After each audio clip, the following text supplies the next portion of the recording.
옆에 있는 분들과 한번 인사 나누겠습니다. 고맙습니다. 감사합니다. 주님 안에서 사랑합니다. 오늘은 5가 말씀을 같이 7가 말씀을 같이 보도록 하겠습니다. 5가지 확신 이런 제목으로 말씀을 원하는데요. 신약성경 에베소서 3장 12절에서 13절 말씀입니다. 우리 성경이 어디 있는지 잘 모르시는 분은 손을 들어서 표해 주시면 저희가 도와드리겠습니다. 에베소서 3장 12절에서 13절까지 말씀, 2절 말씀 같이 보겠습니다. 에베소서 3장 12절에서 13절 말씀, 성경 말씀 확인하실 수 있도록 도와주십시오. 3장 12절 13절 말씀, 2절 말씀 같이 보겠습니다.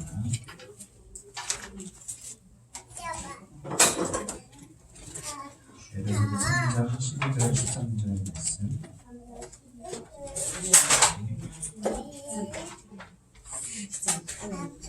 네, 다 찾으신 것 같으니까요.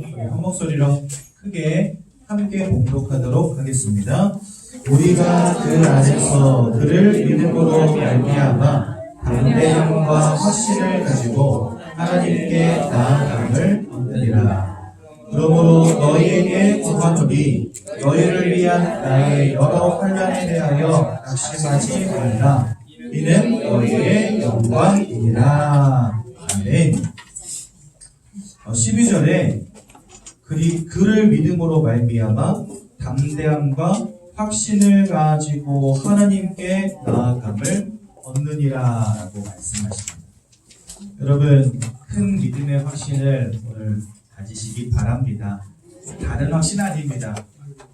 나는 앞으로 성공할 거야 이런 확신 아닙니다. 나는 건강하게 오래 살 거야 이런 확신이 아닙니다. 하나님이 성경을 통하여 우리에게 약속하신 것에 대한 확신입니다.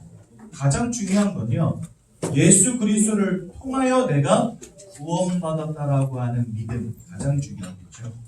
결국 하나님은 성경을 통해서 우리에게 뭘 알리고자 하시냐면 영적인 것을 알리고자 하시는 것이기 때문에 그렇습니다. 여러분, 오늘 말씀 통해서 내가 반드시 회복해야 될 확신, 아니 평생 잊지 않고 붙잡아야 될 5가지 확신이 무엇인지를 오늘 말씀을 통해서 확인하는 귀한 날 되시기 바랍니다. 성경은 우리에게 너의 명철을 의지하지 말라 이렇게 말씀하십니다. 세상에 아무리 똑똑한 사람이라도요, 이 땅의 모든 것을 이해하는 사람은 없습니다. 왜냐면은요, 사람이 이 땅을 창조하지 않았기 때문에 그렇습니다. 예전에 아주 되게 재밌는 일화가 있었어요. 이제 자동차가 막 양산되기 시작하던 때였습니다. 포드라는 자동차가 굉장히 유명했죠. 근데 이 차가 고장이 났는데 정비소에서 이 차를 고치려고 하는데 도대체가 어떻게 고쳐야 되겠는지를 모르는 거예요. 왜냐면 그 사람들은 포드를 만든 사람이 아니라 만들어진 차를 고치는 사람이다 보니까 모르는 게 있을 수 있죠. 근데 어떤 할아버지 한 분이 훅 지나가다가 보니까 이 정비사가 차를 못 고치고 낑낑대고 있으니까 젊은이 내가 한번 볼까 이렇게 물어본 겁니다. 그랬더니 이 정비사가 이제 기가 찬 거죠. 할아버지 그냥 가던 길 가세요. 정비사인 저도 모르는데 할아버지가 아시겠어요? 그런데 아니야, 내가 한번 봐볼게. 한번 보세요 한 거예요. 근데 이 할아버지가 보자마자 저거 고장났네, 저거 고쳐 말하니까 이 사람이 충격을 받은 겁니다. 그래가지고 혹시나 싶어서 고치니까 차가 시동이 걸리는 거예요. 그래서 물어봤죠. 어르신 누구시길래 이렇게 잘 아시냐고. 그러니까 내가 바로 포드 일스. 차를 만든 사람은요, 차를 잘 압니다. 그렇죠? 그래서요, 그 차를 한 번에 고칠 수가 있었던 거죠. 맞습니다. 왜 하나님이 우리의 명철을 의지하지 말라 이렇게 말씀하시는지 아십니까? 세상이 뛰어난 사람, 잘난 사람, 똑똑한 사람, 많은 것을 배운 사람, 얻은 사람, 수없이 많은 것을 경험해 본 사람, 별의별 사람들이 다 있어요. 하지만 그 사람들이라 할지라도 인생이 무엇이고 인간이 누구인지를 정확히 이해하는 사람은 있을 수가 없습니다. 이유가 뭔지 아십니까? 그들은 인생과 인간을 창조한 장본인이 아니기 때문에 그렇습니다. 그렇다면 누가 우리의 인생을, 누가 인간이라고 하는 존재를 다 이해할까요? 사람들은요, 자기가 가지고 있는 얄팍한 지식을 가지고요, 다 뭔가 아는 것처럼 행동합니다. 제가 어떤 글자를 만났어요. 근데 이분이 그래요. 예수 믿어야 천국 갑니다 라고 말하니까 잠깐 천국은 그것이 아니래요. 그럼 천국이 뭔데요? 그러니까 천국과 지옥과 극락은 자기 마음속에 있대요. 여러분들의 마음속에 있대요.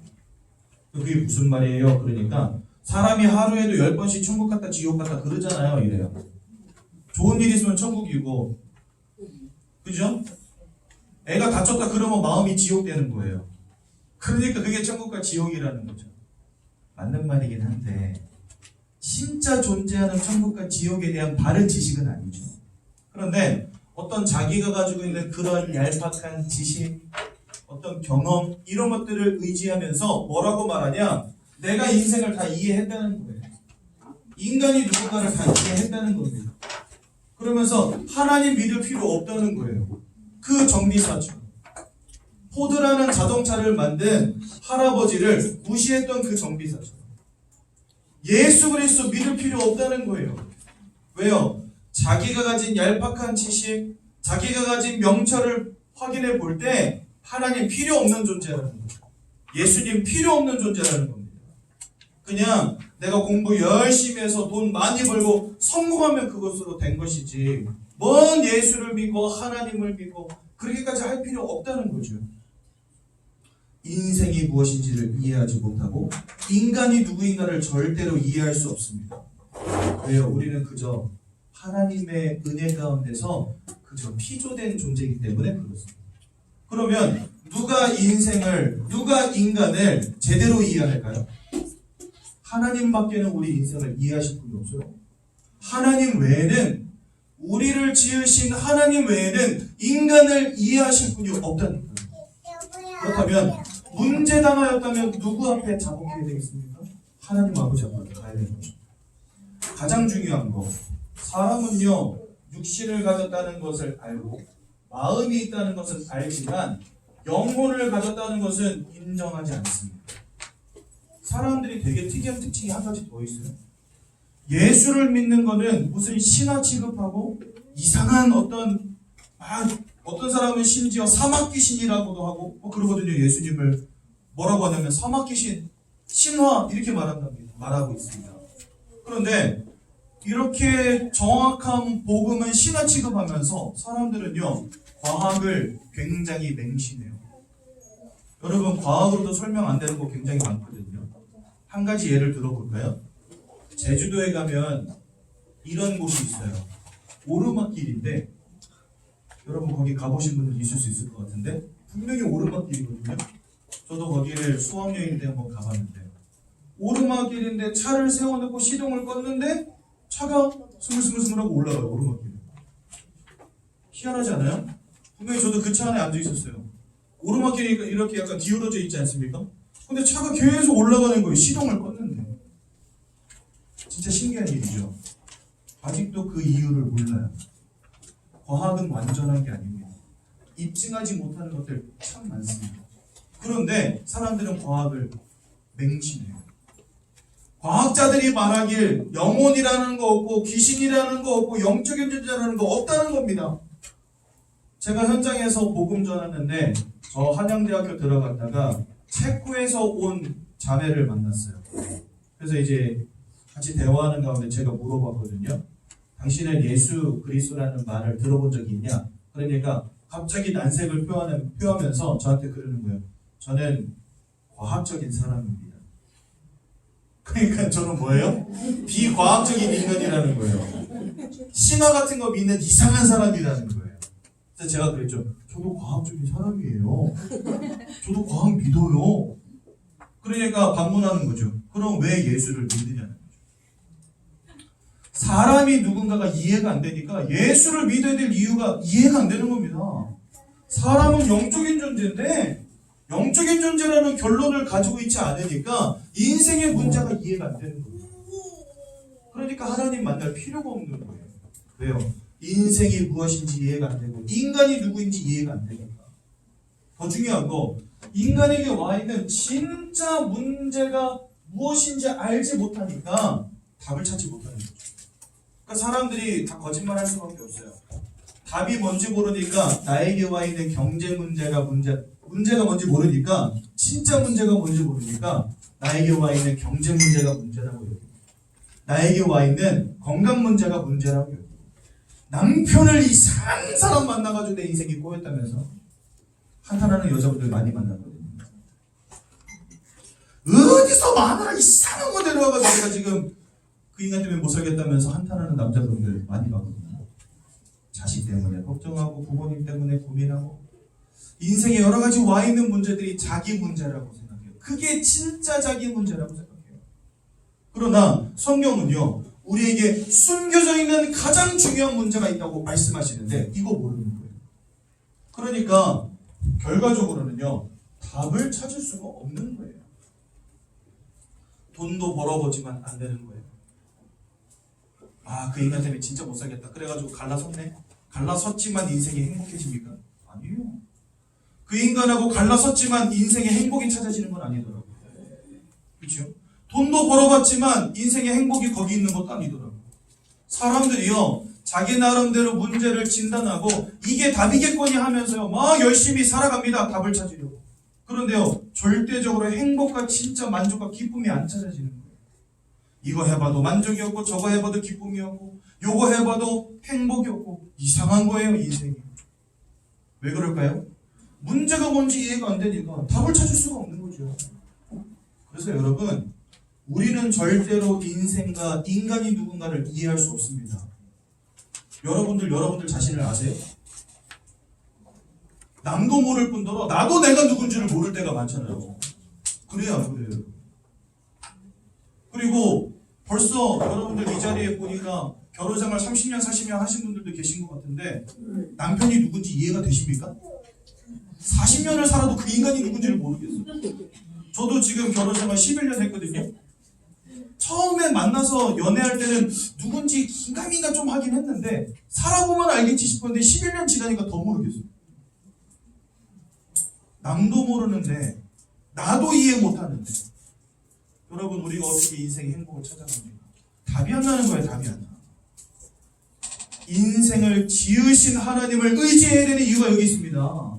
인간을 창조하신 하나님을 의뢰해야 되는 이유가 여기 있는 겁니다. 왜요? 하나님은 나의 인생을 향한, 인간이라고 하는 나 존재 자체를 향한 분명한 답을 가진 분이기 때문에 여러분들을 창조하신 하나님은 여러분들을 향한 설계도를 가지고 있다니까요. 여러분들의 인생을 창조하신 하나님은 여러분 인생을 향한 답을 가지고 있어요. 돈이 답이 아닙니다. 성공이 답이 아닙니다. 지식이 답이 아닙니다. 하나님을 만나고 하나님을 알고 하나님과 함께하는 축복 속에 답이 있는 겁니다. 그래서요, 우리 이 자리에 주신 귀한 성도님들, 진짜 오늘 하나님을 만나시기 바라고 예수가 누군지를 발견하시기 바라고 인생의 답을 찾는 귀한 날 되시기 바랍니다. 요 5가지 확신은요, 조금 후에 나눌 거예요. 가장 먼저 여러분들이 이 부분을 진짜 이해하시려면요, 성경이 말씀하시는 사람이 누군가를 이해해야 됩니다. 하나님께서 사람을 창조하셨다라고 말씀하십니다. 그게 창세기 1장 27절과 28절에 나옵니다. 여기 보니까 하나님의 형상을 따라 하나님의 모양을 따라 창조하셨다라고 성경 말씀하십니다.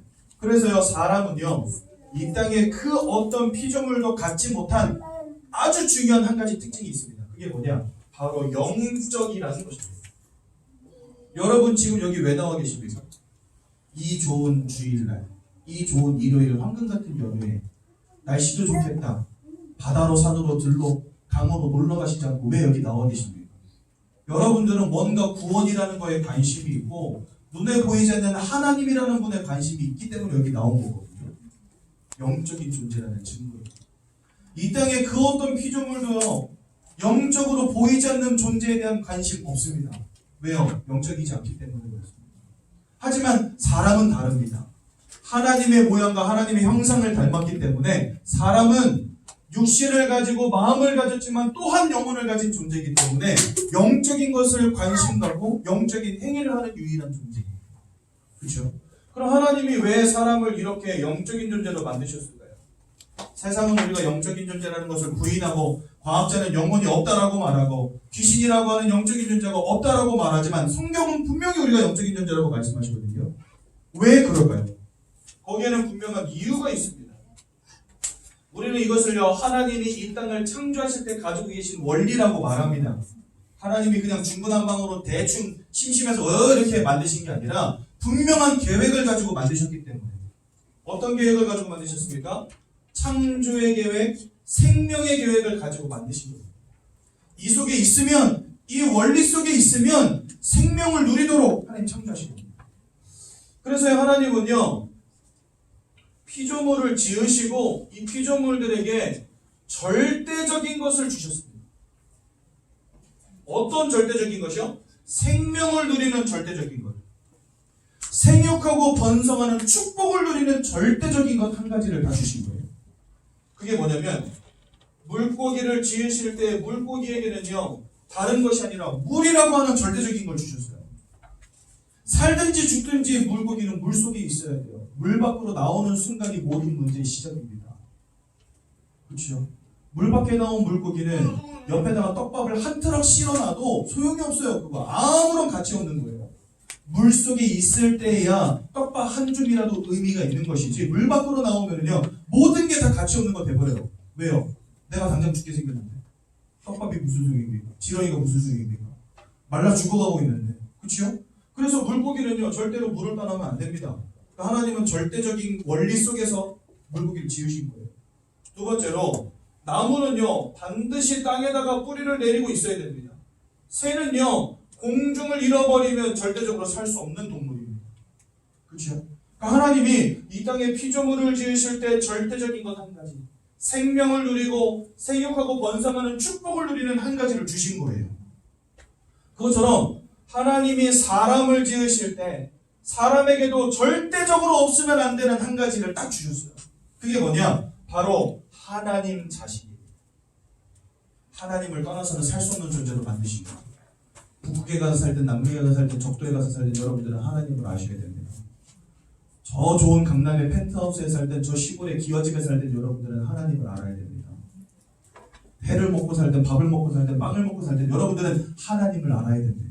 어떤 삶의 모양을 가지고 살아가는지는 별로 중요하지 않아요. 중요한 건 뭐냐? 내가 어디에 있든 누구와 함께 살아가든 무슨 일을 하고 살든 하나님을 아는 자가 되야 된다.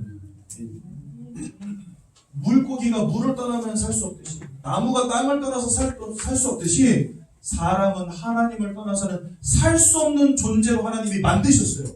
기분 나빠도 하나님이 이렇게 만드셨어요. 어쩔 수 없는 거예요. 물고기가 기분 나쁘다고 물 밖으로 나갈 수는 없는 겁니다. 나무가 왜 맨날 나는 똑같은 데서 여기에서 평생을 살아야 됩니까? 아이씨 기분 나빠하고서 뿌리 뽑고 나오면 죽어야 되는 거예요. 이해가 되십니까? 하나님이 만드신 절대적인 원리 속에 있으면 그것이 생명을 누리는 방법이요. 생육하고 번성하는 축복을 누리는 방법이 되는 것입니다. 그래서 하나님 자신을 사람에게 절대적인 한 가지로 본인을 허락하신 거죠. 그런데 하나님은 그 존재 자체가 영이신 하나님이십니다. 눈에 보이지 않고 손으로 만질 수 없어요. 그래서 그 하나님과 함께하는 축복을 누리려면 우리가 영적이어야 합니다. 내가 영적이지 않으면 하나님 알 수가 없어요. 하나님을 눈으로 보지 못하는데 믿을 수 없어요. 손으로 만질 수 없는데 어떻게 하나님을 인정합니까? 영적이지 않으면 인정이 안 돼요. 이해가 되시죠?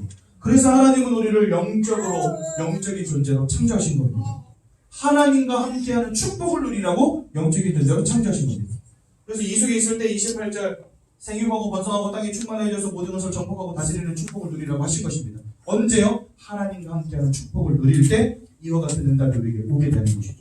그러니까 원래 인간은 하나님과 함께하는 응답 속에서 모든 축복을, 참 생명의 축복을, 생육하고 번성하는 축복을 누렸던 존재라는 겁니다. 그런데 어느 날 아주 중대한 문제가 터집니다. 우리는 그것을 그냥 문제라고 하지 않고 인생의 근본 문제라고 합니다. 여러분들에게 수없이 많은 문제가 와 있지만 그 문제가 올 수밖에 없는 근본적인 문제가 터져버린 겁니다. 하나님을 대적하여 타락한 존재, 사람들을 속이고 무너뜨리고 속이고 빼앗고 죽이고 멸망시키는 영적인 존재가 있다고 성경 말씀하세요. 세상은 인정하지 않지만 이런 존재가 있다는 것을 상상조차 할 수 없지만 성경은 말씀하십니다. 여러분들의 인생을 쥐어짜는 존재가 있대요. 여러분들을 목줄을 잡고 있는 영적인 존재가 있다는 거예요. 여러분들의 발과 손목에 족쇄를 채워놓고 여러분들은 운명과 사주팔자로 고통당하게 만들고 실패하게 만드는 영적인 존재가 성경에 있다라고 말씀하시는 겁니다. 그 녀석의 이름이 뭐냐? 바로 사단. 여러분들이 못나서도 아니고 남편을 이상한 사람 만나서도 아니고 공부를 못해서도 아니고 돈을 못 벌어서도 아닙니다. 우리 인생에 행복이 없는 이유, 불행을 가져다주는 존재가 있기 때문이라고 성경 말씀하십니다. 그래서 하나님은요, 이 녀석을요, 우리의 원수라고 말씀하세요. 이 원수된 사단이 첫사람 아담과 하와를 속여서 하나님이 따먹지 말라 한 선악과를 따먹는 원죄를 짓게 만들어버린 겁니다. 그 결과로 이게 가장 중요합니다. 사단이 있네 없네, 내 죄를 지었네 안 지었네, 이거보다 더 중요한 문제, 하나님과 함께 된 우리가 하나님을 떠나버린 겁니다. 더 이상 하나님과 함께 할 수 없는, 하나님과 단절된 인생이 된 겁니다. 물고기가 물을 잃어버린 것처럼, 나무가 땅을 잃어버린 것처럼, 새가 하늘을 잃어버린 것처럼 가장 근본적인 축복을 잃어버린 거예요. 축복의 원천을 잃어버린 거예요. 더 이상 살 수가 없는 거예요. 여러분, 너무나 신기하지 않습니까? 인생이요, 다 가져봐도 안 되고, 다 벌어봐도 안 되고, 다 모아봐도 안 되고, 아무리 배워봐도 안 되고, 아무리 만나봐도 안 되고, 아무리 채워보려고 해도 안 돼요. 이상해요. 내 안에 만족과 행복과 기쁨이 없는 인생, 안 되어지는 일이 계속해서 올 수밖에 없는 인생. 어느 날 갑자기 마음의 문제, 생각의 문제, 정신의 문제가 오게 되고, 어느 날 갑자기 질병과 사고와 같은 문제가 오게 되고, 도대체가 살아가기가 너무 힘든 인생, 마시지 않으면 안 되는 인생, 목을 매달지 않으면 안 되는 인생, 유서를 쓰고 저 고층 빌딩에서 뛰어내리지 않으면 안 되는 인생이 되어버렸다니까요. 왜 그렇습니까 도대체?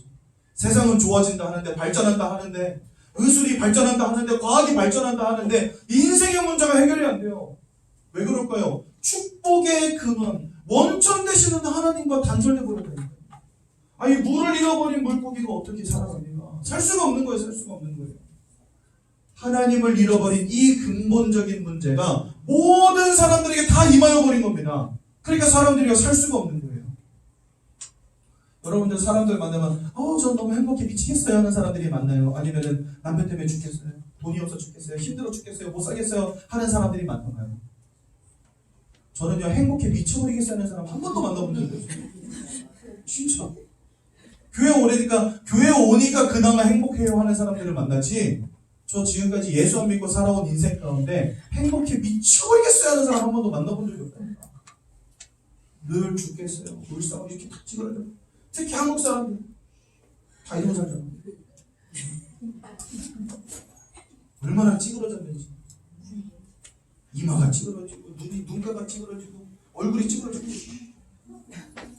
별로 화난 일도 없는데. 화나셨어요? 표정 보면 화났는데? 왜 이렇게 인상을 쓰세요? 오랫동안 고생하다 보니까 찌그러졌어요. 아무리 살아봐도 뭘 해봐도 답이 없는 인생.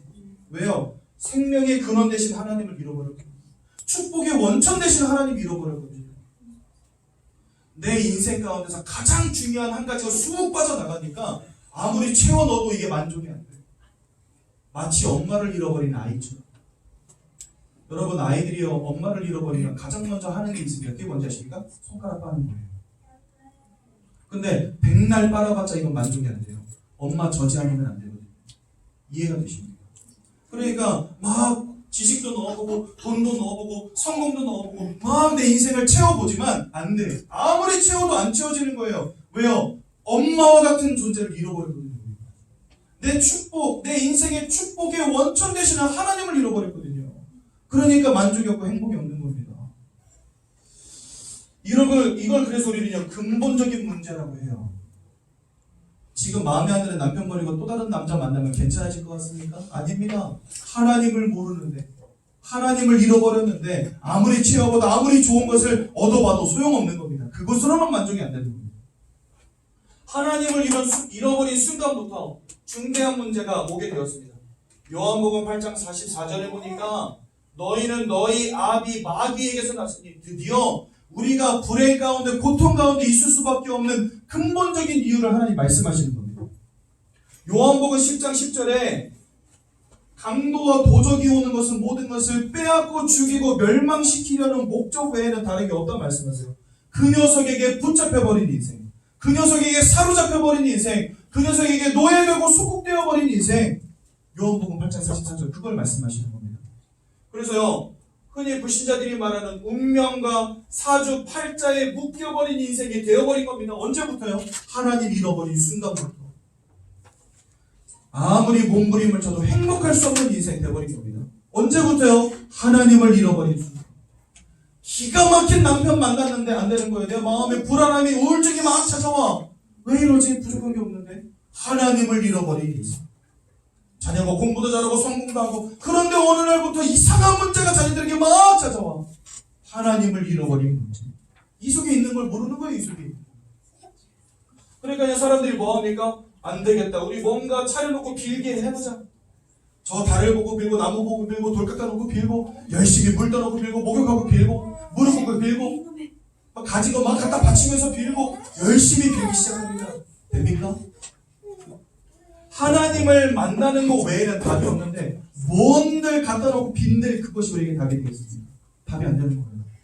뭔가 순간적으로는 응답이 오는 것처럼 보이고, 순간적으로는 축복이 오는 것처럼 보이는데, 결과적으로 하나님을 떠난 근본적인 문제가 해결이 안 되어지니까 또 다른 문제 속에, 또 다른 저주 속에, 또 다른 어려움 속에, 또 다른 근심 속에 빠질 수밖에 없는 상태인 것입니다. 여전히.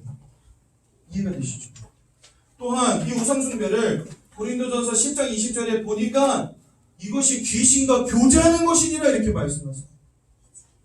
귀신들은 어떤 무리냐? 성경은요, 사단을 따르는 졸개들이라고 설명합니다. 그 말은 뭐죠? 한통속이라는 거예요. 한통속.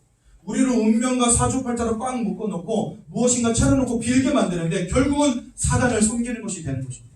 그래서 우리는요, 보사제사 이런 거 지내지 말라고 가르치는 거예요. 그게 우리에게 축복이 된다면, 또 부모님께 진짜 효도가 된다면 우리 말리지 않죠. 그런데 요거 하면 할수록 망할 수밖에 없습니다. 왜요? 귀신과 교제하는 자들에게를 원치 아니하노라 하나님 말씀하시거든요. 그러니 우상숭배 하면은요, 다 무너지고 실패할 수밖에 없습니다. 이상합니다. 우상숭배 하면 잘 돼야 될 거 아니에요. 좀 축복이 와야 될 거 아니에요. 장손들이 객사하고 언제 죽어있는지도 모르고 시체도 못 찾고 빈무덤이 막 그 우리 조상들 선산에 막 즐비하고, 저희 강시홍시 모여 사는 동네인데요. 우리 조상 대대로 내려오는 선산에 빈무덤들이 그렇게 많아요. 그런데 다 한 가문의 장군들. 어디서 어떻게 죽었는지도 몰라 시체도 못 찾아. 그러니까요, 무덤만 써놓은 거예요. 10년이 넘도록 20년이 넘도록 연락이 안 되니까 무덤을 그냥 쓸 수밖에 없죠. 죽었나 보다 하고. 왜 이래야 됩니까? 그렇게 열심히 빌고 잘하고 드리고 했는데 하나님을 떠나서 고통당할 수밖에 없는 영적인 상태 속에 딱 빠져버린 겁니다. 무얼 해도 안 되는 문제 속에 빠져버린 겁니다. 그러니까 인생이요, 우상숭배를 해본들, 돈을 벌어본들, 공부를 열심히 해본들 답이 없는 거죠. 이러니까 사람들이 그 마음이, 그 생각이 평안하겠습니까? 여러분? 여러분들 평안하십니까? 잠자고 있을 때는 좀 평안하죠. 눈 뜨면 그때부터 또 고민 시작이잖아요. 또 근심 시작이잖아요. 내 마음속에 자꾸만 우울한 마음이 들어. 어떨 때는 이 조증이 들어와가지고 막 이유 없이 막 좋아가지고 막 아무 데나 가서 막 카드 긁고 난리치고. 왜 이런 인생이 되어버렸습니까? 슬픔이 가득 차고요, 분노가 가득 차고요, 시기가 가득 차고요. 너무나 많은 사람들이 정신 분열과 같은 문제로 환청을 듣기도 하고, 환상을 보기도 하고, 착시를 일으키기도 하고, 너무나 많은 사람들이 귀신을 본다고 합니다. 악몽을 꾼다고 합니다. 가위에 눌린다고 합니다. 이상하게 이해할 수 없는 문제로 고통당한다고 합니다. 정상적으로 살아본 사람인데 어느 날 갑자기 정신문제가 와버려가지고 병원에 입원할 수밖에 없는 인생.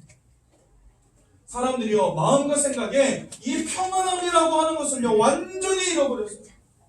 뭔가 두렵고 떨림으로 살아갈 수밖에 없는 인생. 그러니 여러분, 그 삶이 온전하겠습니까? 진짜 부부생활이 될 수가 없죠. 가정생활이 될 수가 없죠. 직장생활이 될 수가 없는 겁니다. 저는요, 그냥 집에서 놀고 있는 남자들 이해가 돼요. 직장생활이 지속이 안 돼가지고 때려치고 뛰쳐나오는 사람들 이해가 돼요. 이것을요, 지속할 수가 없는 상태라니까요. 마음이 얼마나 불안하고 두렵고 떨리는지 지속할 수가 없어요.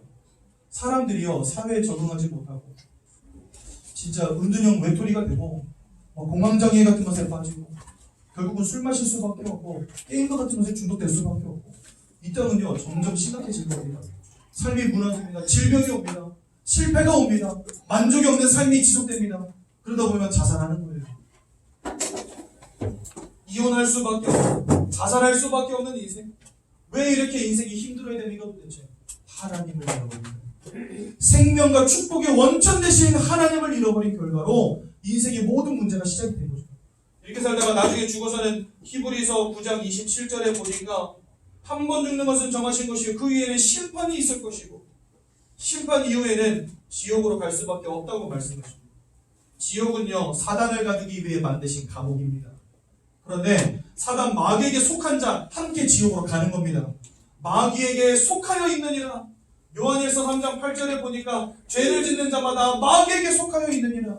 그러니까 하나님 아버지 앞에 죄를 짓고 하나님을 떠난 모든 사람들, 그리스도를 만나 하나님의 자녀되지 못한 사람들, 이 모든 사람들은요, 다 사단과 함께 지옥으로 갈 수밖에 없는 겁니다. 이해가 되시죠? 더 큰 문제는 뭐냐? 여러분들의 후대들까지도 여기서 자유로울 수 없다는 사실. 아무리 착하게 살아도, 아무리 열심히 살아도, 아무리 공부를 열심히 해도, 아무리 돈 많이 벌어도 소용없습니다. 하나님을 떠나버린 인생의 근본 문제에서 자유로울 수 없는 것입니다. 그래서 여러분, 여러분들의 자녀들도 다 예수 믿어야 돼요. 그거 외에는 길이 없는 거예요. 우리의 인생에는 방법이 없고 답이 없기 때문에 하나님께서 우리 길을 열으셨는데 그분이 바로 예수님이십니다. 예수님이요, 요한일서 3장 8절에 아까 죄를 짓는 자마다 마귀에게 속하여 있느니라 말씀드렸죠. 하지만 하나님의 아들이 그 뒷부분에 나옵니다. 하나님의 아들이 이 땅에 나타나신 것은 마귀가 하는 모든 일을 멸하기 위함이니라. 결과적으로요, 우리를 사로잡고 고통 가운데 빠지게 만들고 운명과 사주팔자 속에서 실패하게 만든 이 더러운 사단 마귀의 권세를 꺾기 위하여 예수님 오셨다는 겁니다. 이 땅에 그 누구도 운명과 사주팔자를 깨칠 영웅이 없고 깨칠 방법이 없는데 하나님이 그 운명과 사주팔자 속에서 사단 마귀의 권세로부터 우리를 해방할 길로 예수를 이 땅에 보내신 겁니다. 그래서 예수님은 사단 마귀를 이기신 참된 왕이 되십니다. 두 번째로 로마서 8장 1절에서 2절에 보니까 예수 안에 있는 자에게는 결코 정죄함이 없나니 우리가 하나님을 떠나고 죄악 가운데 빠지게 되고 운명과 사주팔자 가운데 빠지게 된 근본 원인이 뭐냐? 바로 사단에게 속아서 불순종한 이 원죄거든요. 그 죄악의 문제를 예수님이 생명의 성령의 법으로 완전히 끝내버리셔서 우리를 법적으로 해방하셨습니다. 그래서 예수님은 우리를 죄와 저주로부터 해방하신 참된 제사장이 되십니다. 요한복음 14장 6절에 보니까 내가 곧 길이요 진리요 생명이니 나로 말미암지 않고는 하나님과 단절된 너희가, 하나님을 떠나버린 너희가 하나님께로 올 자가 아무도 없느니라 말씀하십니다. 그래서요, 예수님은 우리에게 하나님을 만나는 참 길, 즉 참 선지자가 되십니다. 그래서 하나님 떠나버린 문제를 완전히 해결하셨죠. 이분이 2000년 전에 이 땅에 오셔서 십자가 위에서 모든 고통과 환난을 다 당하시고 우리를 위하여 모든 보혈의 피를 흘려주시고 우리를 위하여 죽임당하시고 돌아가신 지 3일 만에 부활하심으로 우리를 이 창세기 3장의 근본적인 세 가지 문제로부터 완전히 해방하신 것입니다. 그래서 우리는 이 예수님을 누구라고 부르냐? 바로 그리스도다라고 부르는 것입니다. 예수가 그리스도 되십니다. 우리가 해결할 수 없는 인생의 근본적인 문제를 해결하신 유일한 구원자가 되시는 것입니다. 그 예수를 믿고 마음에 영접할 때 여러분들 하나님의 자녀가 되는 것입니다. 오늘 본문 내용을 간단하게 짚고 넘어갈게요. 예수를 만났다. 그러면 여러분들은요, 이미 영생이 주어지는 것입니다. 왜요? 요한일서 5장 10절에 13절에 보니까 하나님의 아들이 있는 자에게는 생명이 있다 말씀하셨거든요. 그 생명은 곧 영원한 생명을 의미합니다. 그래서 하나님의 아들을 믿는 자에게 영생이 주어지는 것입니다. 그것이 곧 구원을 의미합니다. 그러니까 여러분, 예수를 만난 자는 이 구원의 축복 속으로 들어가는 거예요. 또 두 번째로 예수를 만나는 자, 범사의 그를 인정할 때 그가 내 길을 지도하시리라 말씀하십니다. 우리 인생을요 하나님이 세밀하게 인도해 주시는 거예요. 아까도 말씀드렸죠. 인생을 창조하신 이가 누구라고요? 하나님. 인간을 창조하신 이가 누구라고요? 하나님. 여러분들이 인생의 생사화복의 주관자가 되시고 여러분들 인생의 문제에 명확한 답을 가지신 이가 바로 누구냐? 하나님이십니다. 그래서 우리는요 하나님을 의지하면 되고 하나님을 의뢰하면 됩니다. 그러면 하나님이 완벽하게 여러분들의 인생을 이끌어 가십니다. 그게 바로 하나님의 인도입니다. 세 번째, 우리는요 이제 반드시 승리하게 됩니다. 사단 마귀가 더 이상 우리를 어찌할 수 없는 상태가 되어버린 겁니다. 하나님이 지키시고 하나님이 보호하시고 하나님이 인도하시는 인생이기 때문에 그게 바로 승리입니다. 네 번째로, 이제는 예수 이름으로 기도하는 자들에게 하나님이 응답 주시겠다고 약속하셨습니다. 여러분 인생에 고민이 있으십니까? 환난 중에 계십니까? 문제가 있습니까? 하나님 아버지 앞에 예수 이름으로 기도할 때마다 하나님이 그 기도를 들으시고 응답하신다고 약속하셨어요. 주세요! 떼쓰지 않아도 주십니다. 왜요? 주겠다고 약속하셨기 때문에. 이게 중요한 겁니다. 여러분 사람의 약속은요 깨질 수 있어요. 저도요 막 진짜 일주일이면 약속을 뭐 수십 개씩 하고 그 중에 몇 개씩은 깨먹습니다. 죄송합니다. 제가 뭐 하다 보니까 앞에 사역이 막 밀리다 보니까 못 갈 것 같아요. 사람의 약속은 깨질 수 있지만 하나님의 약속은 절대 깨질 수 없습니다. 왜요? 하나님은 전지전능하신 절대적인 하나님이시기 때문에 그분의 입술로 선포되어지는 말씀은 반드시 성취되는 것입니다. 그 말은 뭐지요? 여러분들이 내가 예수 이름으로 기도하는 자들에게 응답 줄 거야 하나님 말씀하셨기 때문에 예수 이름으로 기도하는 자는 반드시 응답 받습니다. 그게 바로 기도 응답의 확신입니다. 여러분들의 죄를 사하셨습니다. 우리가 천국 가는 그날까지 우리는 날마다 죄를 범할 수밖에 없을 거예요. 그렇게 연약한 존재들입니다. 하지만 그 모든 죄악까지도 다 용서하셨습니다. 그런데 한 가지 조건이 있어요. 우리가 주님 앞에 나의 죄를 자복하면 이렇게 말씀하십니다. 여러분 죄를 지으셨습니까? 그렇다면 당장 하나님 아버지 앞에 나오시면 됩니다. 하나님 내가 오늘도 죄를 범하였지만 나를 구원하신 그리스도 예수를 인하여 나는 영원한 생명을 소유한 하나님의 자녀임을 믿습니다. 이게 회개입니다. 그렇죠? 나의 죄를 사하시고 나를 완전하게 구원하신 주님을 바라보면 되는 것입니다. 여러분 이와 같은 5가지 놀라운 축복이 누구에게 주어지냐? 나를 위하여 이 땅에 오신 예수 그리스도를 믿고 영접하는 모든 사람들에게 하나님이 이 축복을 주시는 것입니다. 예수 영접하시겠습니까? 안 하시겠습니까? 제가요 새가족부를 지금 오랫동안 4년째 하고 있는데 충격적인 이야기를 현장에서 들었어요. 이게 뭐냐? 어떤 분들이 새가족을 졸업하셨는데 저랑 같이 5주 혹은 10주 동안 예배드리는데 새가족을 졸업하셨는데 그런 분들을 가끔 어떤 장로님이 가끔 만나서 물어보신대요. 뭘 물어보시냐면 마음에 예수 영접하셨어요? 이렇게 물어보시면 많은 새가족분들이 그런 거 한 적 없는데요? 이렇게 대답한대요. 제가 땅을 치고 통탄을 놓으시고 가슴에 멍이 들 정도로 주먹으로 쳐도요 한이 안 풀립니다 여러분. 저는 지금까지 4년 동안 매주마다 영접 기도를 빼먹은 날이 없거든요. 저랑 이곳에서 말씀 듣고 예수를 영접하신 분들은 분명히 마음속에 예수를 영접하셨는데도 불구하고 예수 영접하셨어요? 물어보면 글쎄요 그런 거 했나요? 하신다는 거예요. 그래서 제가 오죽 답답하면 오늘 여러분들에게 영접 기도라고 하는 종이를 들고 왔습니다. 이거 왜 들고 왔냐? 제가 한인해가지고 들고 왔어요.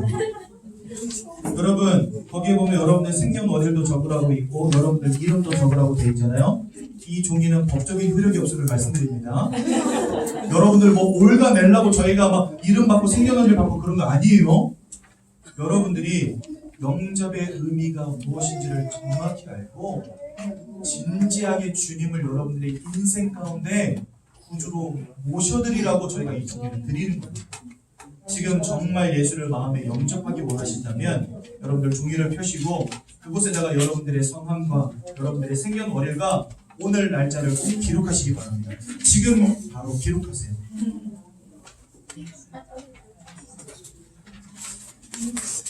나중에 뭐 이거 복사해놨다가 이거 영접하셨잖아 이거 빼도 박도 못해 이렇게 협박하거나 그런 용도로 사용하는 게 아닙니다.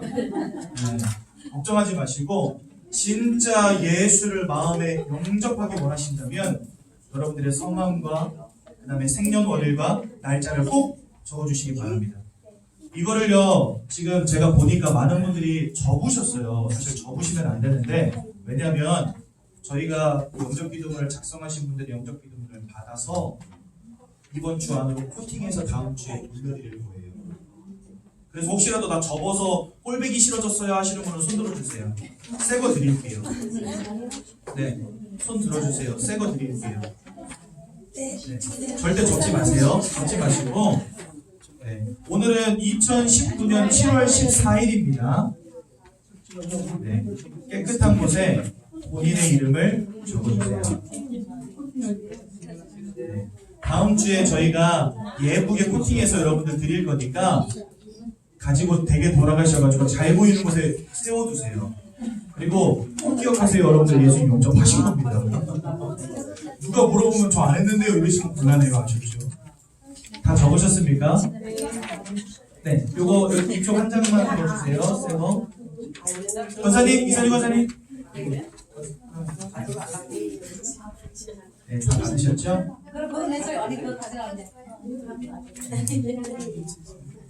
그냥 하시게. 알겠습니다. 다 적으셨죠?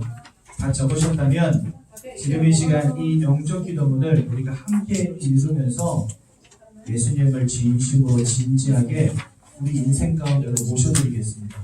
예수님을 영접하는 건 굉장히 중요한 의미입니다, 여러분. 지금까지 하나님을 떠나버리고 하나님을 잃어버렸어요. 그래서 운명과 사주팔자 속에 살아갈 수밖에 없었어요. 그런데 이제 예수님이 나의 마음속에 내 인생 속에 들어오시면 우리에게 영원한 생명과 구원이 주어지는 겁니다. 사단의 권세와 상관이 없는 인생으로 바뀌어지는 겁니다. 이 영접은요 굉장히 중요한 겁니다. 그래서 여러분 오늘 예수를 마음속에 영접하실 때 진실함으로 진지함으로 예수 영접하시기 바랍니다. 제가 먼저 이 영접 기도문을 제가 먼저 읽을 거예요. 그러면 저를 따라서 읽으시면서 예수님을 마음속에 영접하도록 하겠습니다. 하나님 아버지, 저는 죄인입니다. 하나님 아버지, 저는 죄인입니다. 저는 지금까지 하나님이 살아계신 것을 알지 못하고 하나님을 떠나 우상 숭배하며 살아왔습니다. 내가 왜 고통당하는지, 왜 원치 않는 고통이 따르는지 알지 못한 채 살아왔습니다. 이 모든 문제가 원죄로 인해 하나님을 떠나서 운명과 사주팔자에 사로잡힌 결과임을 깨닫게 되었습니다. 이런 저를 위하여 이 땅에 그리스도로 오신 예수님께서 십자가 위에서 저를 위하여 죽으시고 부활하심으로 저를 구원하신 분명한 사실을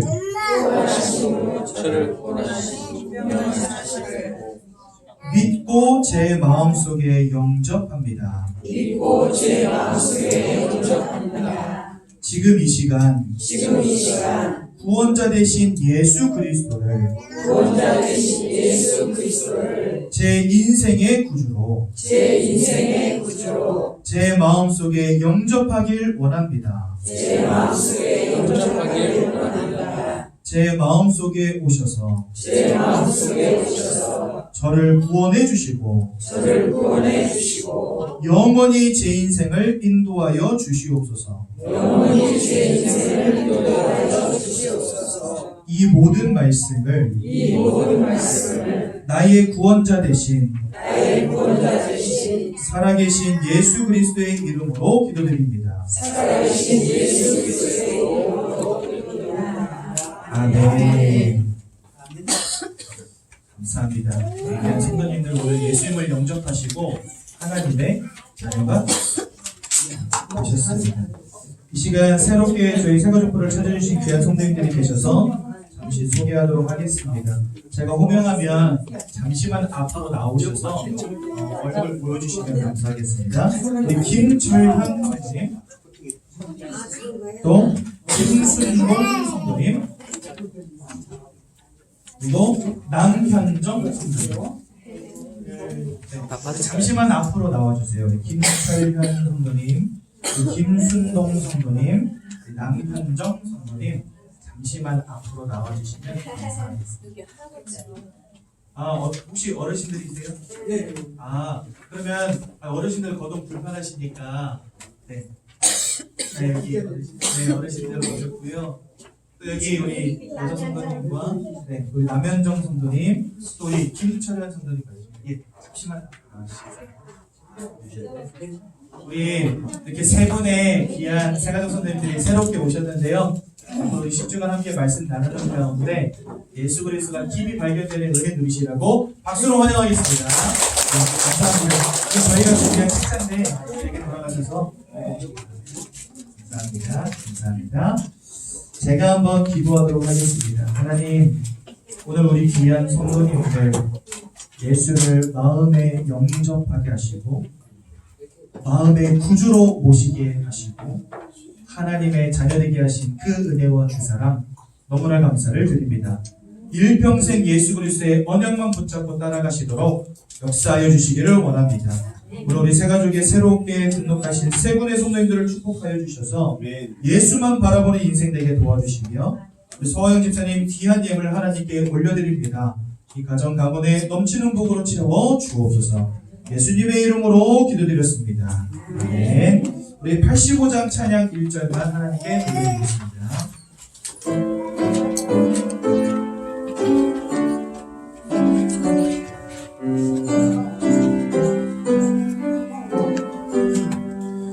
구주를 생각만 해도 이렇게 좋거든.